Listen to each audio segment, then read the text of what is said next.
আমার পিছনে দেখতে পাচ্ছেন সেই ঐতিহাসিক পাটরাইল মসজিদ। এটি ঐতিহাসিক দিক থেকে খুবই গুরুত্বপূর্ণ, 10টি গম্বুজ বিশিষ্ট। এটা নিয়ে অনেক ইতিহাস আছে, জনশ্রুতি রয়েছে। তো চলুন মসজিদটা দেখি এবং সেই সব তথ্য আপনাদের সাথে শেয়ার করি।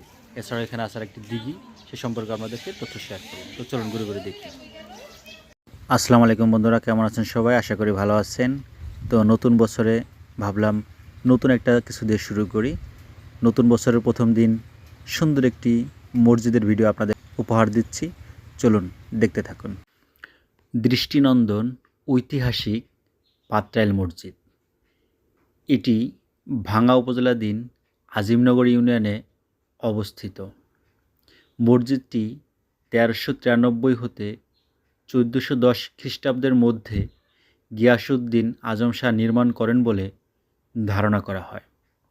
বর্তমানে এটি ভাঙ্গা উপজেলাধীন পাটরাইল দিঘির পাড় আউলিয়া মসজিদ নামে সুপরিচিত। সুন্দর কারুকার্য করা এই মসজিদটি খুবই ব্যতিক্রমী একটি মসজিদ এবং ঐতিহাসিক নিদর্শন বলে জনশ্রুতি আছে। এই মসজিদটি দেখতে দূর দূরান্ত থেকে অনেক লোক এখানে এসে থাকেন, অনেকে নামাজ আদায় করেন এবং এছাড়াও এখানে ধর্মীয় নানা অনুষ্ঠান হয়ে থাকে। চলুন মসজিদটি ঘুরে দেখি এবং এ সম্পর্কিত কিছু তথ্য আপনাদের সাথে শেয়ার করি। এই মসজিদটি 10টি গম্বুজ বিশিষ্ট। মসজিদের দৈর্ঘ্য বা লম্বা দিকে 84 ফুট এবং প্রস্থ বা আড়াআড়িভাবে 42 ফুট। 4 কোণে 4টি সুন্দর মিনার আছে।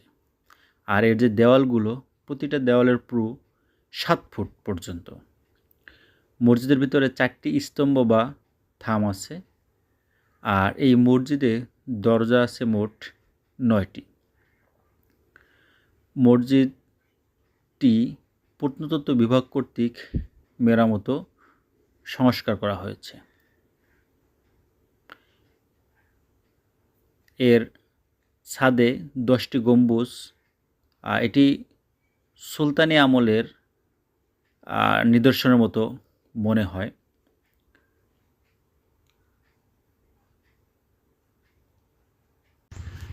এই মসজিদে দেখলাম যেমন পুরুষেরা নামাজ আদায় করতে পারে, তেমনি মহিলাদেরও নামাজ আদায় করার ব্যবস্থা রয়েছে।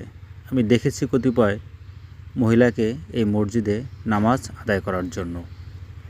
চলুন এবার মসজিদ থেকে বের হয়ে দেখি বাইরে আর কি কি আছে।